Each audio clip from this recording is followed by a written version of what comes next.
نحمده ونصلي ونسلم على رسوله الكريم اما بعد فاعوذ باللہ من الشیطان الرجیم بسم اللہ الرحمن الرحیم۔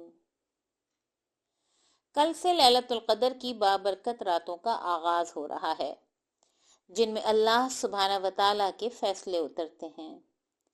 انشاءاللہ کل ہم آپ کو تفصیل سے بتائیں گے کہ ان راتوں میں ہم کیا ایسے اعمال کریں کہ جن کے ذریعے سے ہم اس عظیم موقع سے پورا فائدہ اٹھا سکیں۔ اور آج ہم آپ کو یہ بتائیں گے کہ لیلۃ القدر اصل میں ہے کیا۔ یہ محض عبادات کی فہرست نہیں بلکہ ہمارے دلوں کے اپنے رب کی طرف پلٹ آنے کا ایک روحانی دن ہے۔ یہ صرف ایک رات نہیں بلکہ ایک گہرا روحانی دن ہے جس میں دل جاگتے ہیں اور تقدیریں بدلتی ہیں۔ آئیے اب ہم دیکھتے ہیں کہ لیلۃ القدر کیا ہے۔ لیلۃ القدر کو ہم عموماً ایک مخصوص رات، ایک تاریخ یا ایک تلاش سمجھ لیتے ہیں، حالانکہ حقیقت یہ ہے کہ لیلۃ القدر ایک روحانی دن ہے۔ ایسا دن جو غروب شمس سے شروع ہو کر طلوع فجر تک نہیں بلکہ دل کے جاگنے تک پھیلا رہتا ہے۔ یہ وہ کیفیت ہے جس میں وقت اپنی معمولی حیثیت کھو دیتا ہے اور انسان اپنے خالق کے قریب آنے لگتا ہے۔ اسی لیے اللہ سبحانہ وتعالیٰ نے اعلان کیا، اِنَّا أَنزَلْنَاهُ فِي لَيْلَةِ الْقَدْرِ، ہم نے اس قرآن کو قدر والی رات میں نازل کیا۔ گویا اللہ رب العزت یہ بتا رہے ہیں کہ قرآن کی عظمت کا ظہور رات میں ہوا، اور یہ پیغام دیا جا رہا ہے کہ راتیں محض سونے کے لیے نہیں بلکہ اپنے رب کے قریب ہونے کا خاص وقت ہیں۔ پھر اللہ سبحانہ وتعالیٰ فرماتے ہیں، لیلۃ القدر خیر من الف شہر، کہ ایک رات 1000 مہینوں سے بہتر ہو سکتی ہے۔ اور یہاں سے ایک اصول قائم ہو جاتا ہے کہ اگر کوئی رات اللہ رب العزت سے جڑنے میں گزار لی جائے تو اس کی قیمت عام دنوں اور عام راتوں سے کہیں زیادہ ہو جاتی ہے۔ گویا اصل فضیلت رات کی نہیں بلکہ اس رابطے کی ہے جو اس رات میں قائم ہو جائے۔ یہی وجہ ہے کہ لیلۃ القدر ہمیں یہ سکھانے آتی ہے کہ قدر تاریخ میں نہیں کیفیت میں ہوتی ہے۔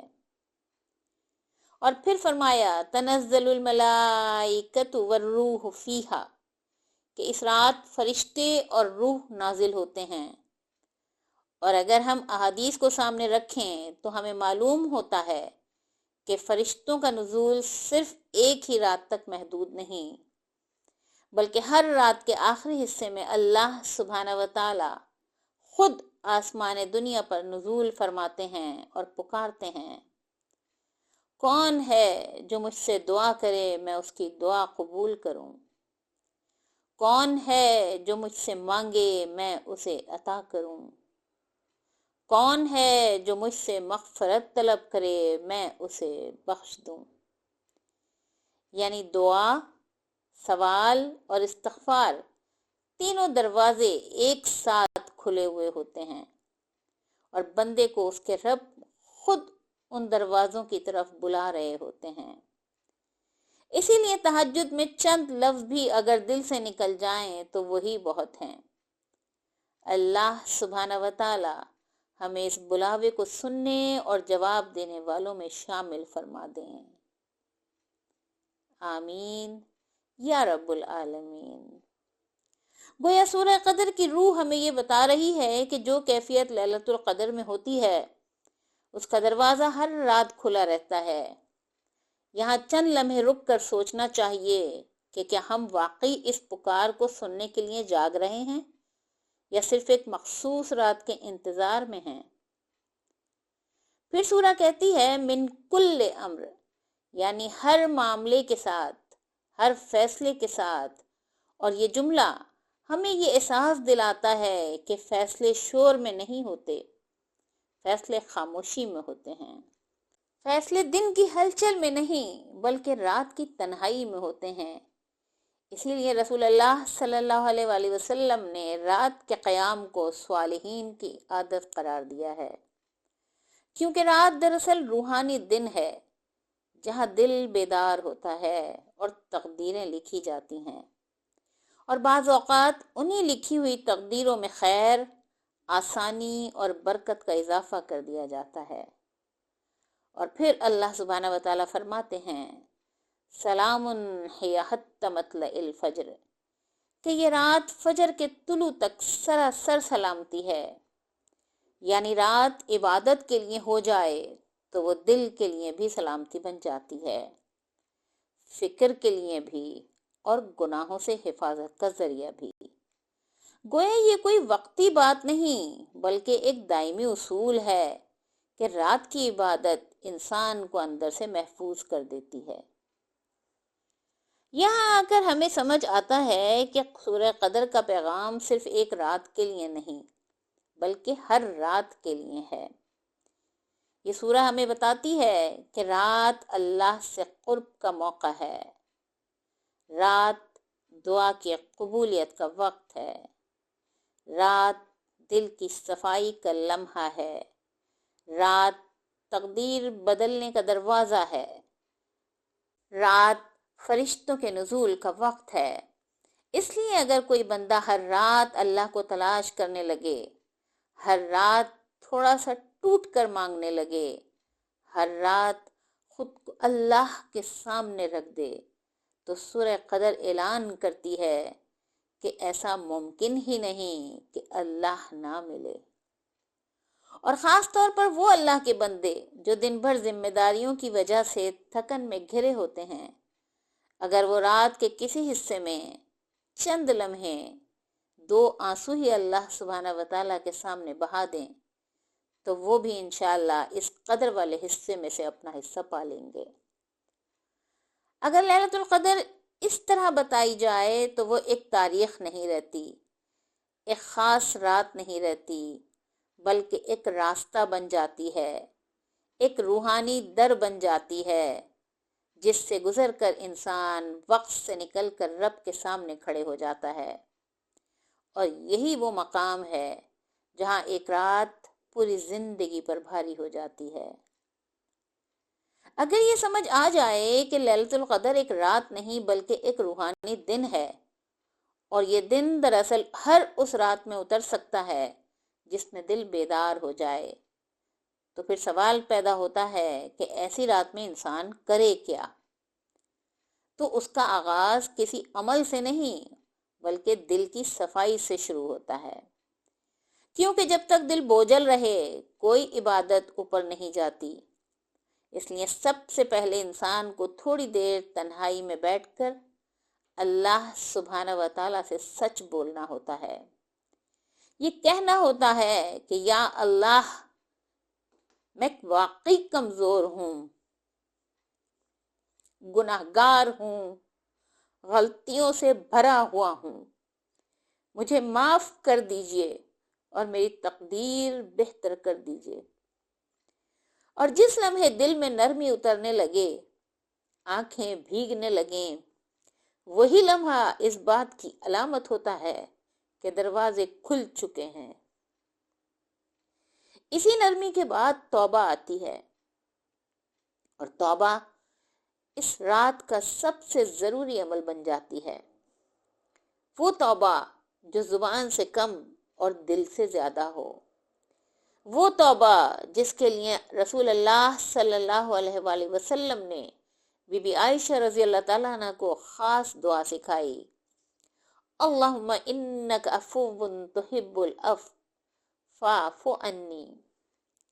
اے اللہ، بے شک آپ بہت معاف کرنے والے ہیں، معافی کو پسند فرماتے ہیں، بس مجھے بھی معاف فرما دیجئے۔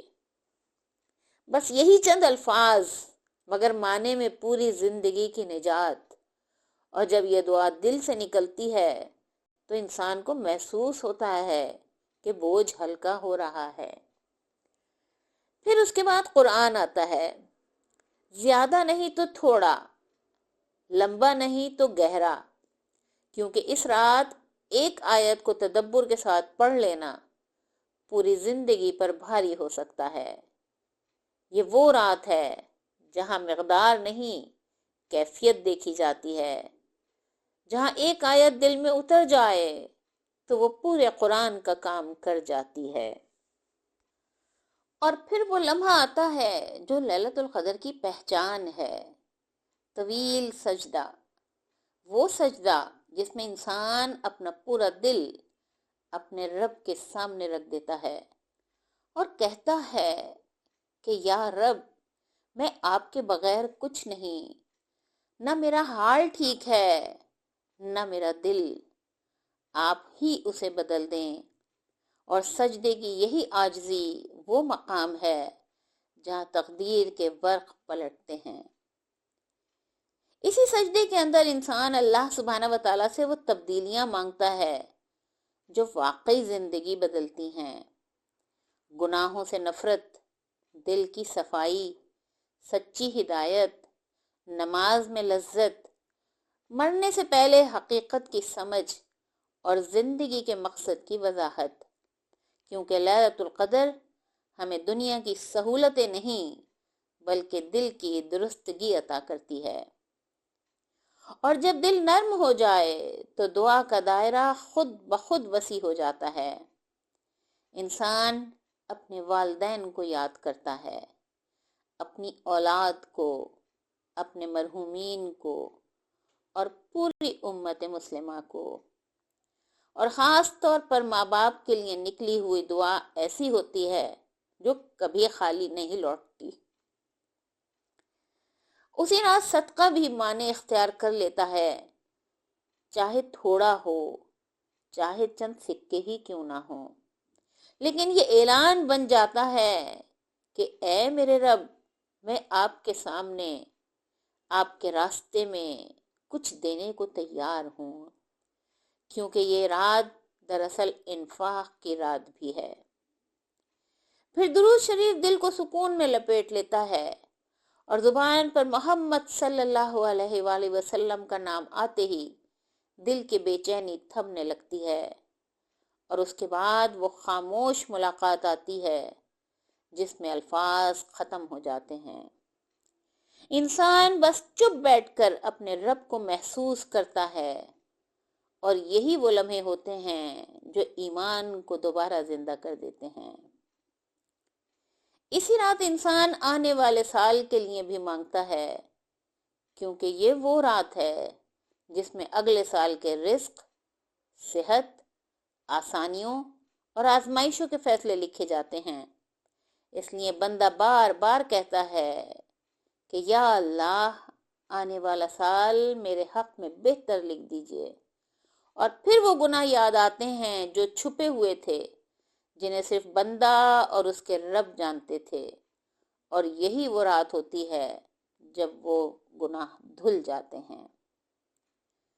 اور آخر میں انسان چند لمحے آخرت کو یاد کرتا ہے، قبر، حشر اور اللہ سبحانہ و تعالیٰ سے ملاقات کا تصور دل میں لاتا ہے تاکہ دنیا کا غبار اتر جائے، اور اسی کیفیت میں کم از کم ایک پکا ارادہ کر لیتا ہے، کوئی ایک گناہ چھوڑنے کا یا کوئی ایک نیکی اپنانے کا، کیونکہ لیلۃ القدر صرف رونے کا نام نہیں ہے بلکہ بدلنے کا نام ہے۔ پھر تہجد کی چند رکعات، چاہے 4 ہوں یا 8، اس رات کو مکمل کر دیتی ہیں، کیونکہ یہ وہ وقت ہے جب دروازے پوری طرح کھلے ہوتے ہیں، اور اسی پر وہ دعا آ کر دل میں اتر جاتی ہے جو انسان کو اندر سے بدل دیتی ہے۔ یا حی یا قیوم، آپ کی رحمت کے ساتھ میں فریاد کرتی ہوں کہ میرا ہر معاملہ درست کر دیجئے، اور مجھے ایک لمحے کے لیے بھی میرے نفس کے حوالے نہ کیجیے۔ اور اگر اس رات کی یہ کیفیت دن میں بھی سنبھال لی جائے تو لیلۃ القدر ایک گزری ہوئی رات نہیں رہتی بلکہ زندگی کا مستقل مزاج بن جاتی ہے۔ اور لیلۃ القدر ایک رات نہیں رہتی بلکہ ایک مکمل روحانی سفر بن جاتی ہے، جس سے گزر کر انسان وہی نہیں رہتا جو وہ اس میں داخل ہوا تھا۔ انشاءاللہ کل سے لیلۃ القدر کا سفر شروع ہو رہا ہے، اور کل ہم آپ کو یہ بتائیں گے کہ اس سفر میں کن اعمال کے ذریعے اللہ رب العزت کے قریب ہوا جا سکتا ہے۔ آج ہم نے صرف ایک دروازہ کھولا ہے، یہ جاننے کے لیے کہ لیلۃ القدر ہے کیا۔ اس رات دعا، سوال اور استغفار تینوں دروازے ایک ساتھ کھلے ہوتے ہیں۔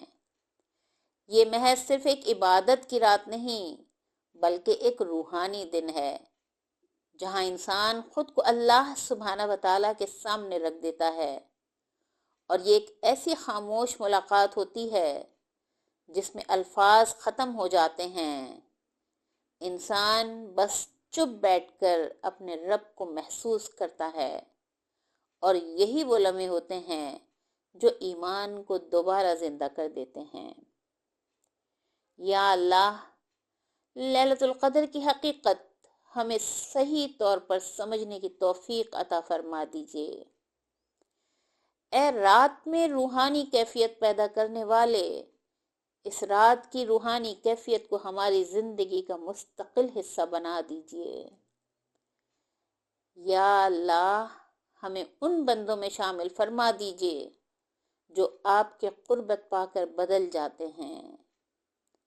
یا ربی، ہمیں اپنی بارگاہ سے ایمان، یقین اور سکون لے کر اٹھنے والوں میں شامل فرما دیجیے۔